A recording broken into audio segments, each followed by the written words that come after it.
It can be difficult to forget about a guy you really care about.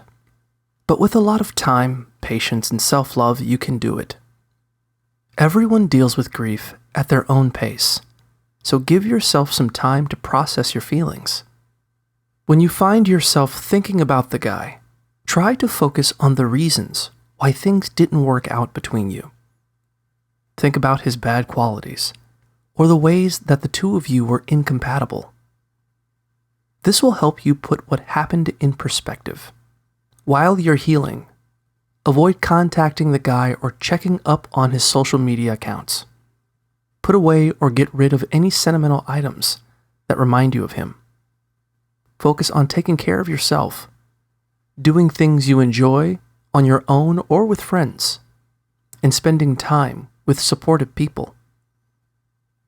Use this time as a chance to reconnect with yourself. Once you start feeling more fulfilled on your own, you may be ready to move on and find love again.